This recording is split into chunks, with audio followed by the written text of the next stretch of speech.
राजा और तोता की कहानी, the king and the parrot story in Hindi. एक समय की बात है, किसी एक राज्य में हरिशंकर नाम का राजा राज करता था। उस राजा के 3 बेटे थे। उसकी ख्वाहिश थी कि वह उसका सबसे काबिल बेटा उसकी राजगद्दी संभाले, लेकिन वह इस बात को लेकर संशय में था कि तीनों में से किसे वह अपना राजपाट सौंपे। एक दिन राजा को एक तरकीब सूझी। उसने उसी समय अपने तीनों बेटों को बुलाया और कहा, बेटे, आज मैं तुम सबसे एक सवाल पूछता हूँ। अगर तुम लोगों के सामने एक गुनहगार खड़ा हो तो तुम उसके साथ क्या करोगे? इस पर राजा के पहले बेटे ने कहा, उस अपराधी को सजाए मौत दी जानी चाहिए। वहीं दूसरे बेटे ने कहा, गुनहगार को काल कोठरी में बांध देना चाहिए। जबकि तीसरे बेटे ने कहा, पिताजी, हमें उसे सजा देने से पहले इस बात की जांच करनी चाहिए कि उसने सही में अपराध किया है या नहीं। इस पर राजा के तीसरे बेटे ने एसपी को एक कहानी सुनाई। एक राजा था जिसके पास एक बुद्धिमान तोता था।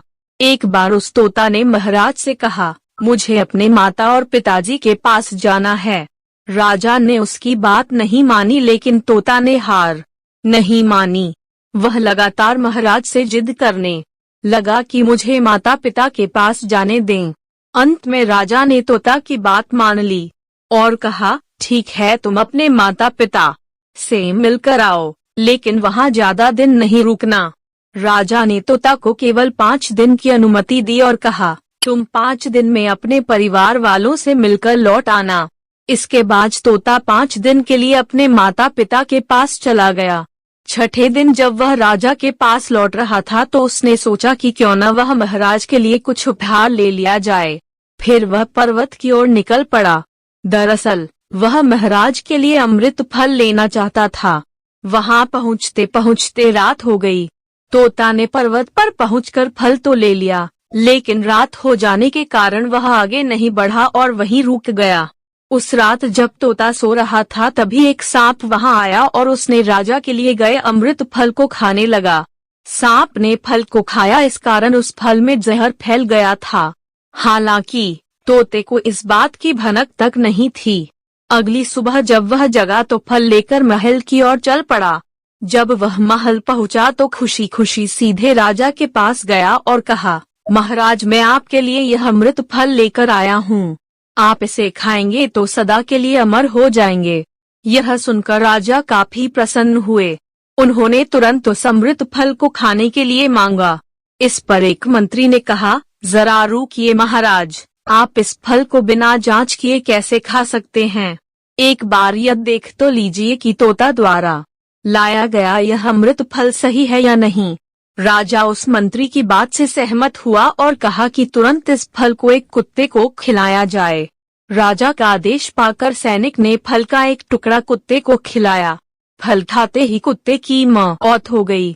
यह देख राजा गुस्से से आग बबूला हो गया।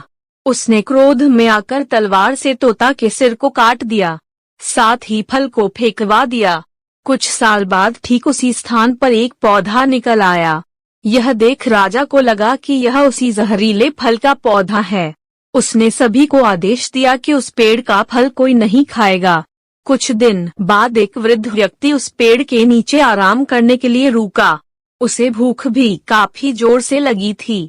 उसने उसी पेड़ से फल तोड़ा और खाने लगा। फल खाने के बाद वह बूढ़ा व्यक्ति एकदम से जवान हो गया। राजा ने जब यह देखा तो वह आश्चर्यचकित रह गया। उसे समझ आ गया कि वह फल जहरीला नहीं था। उससे पर बहुत बड़ी गलती हो गई। उसने बिना सच्चाई जाने तोता को मार दिया। इसे लेकर उसे काफी पछतावा भी हुआ। इसके लिए वह मन ही मन खुद को कोसने लगा। इधर तीसरे राजकुमार की कहानी खत्म होने के बाद राजा हरिशंकर ने उसे ही अपना उत्तराधिकारी नियुक्त किया। इसके बाद राज्य में जश्न मनाया गया। कहानी से सीख। इस कहानी से हमें यह सीख मिलती है कि हमें कभी भी बिना जांच किए किसी को सजा नहीं देनी चाहिए।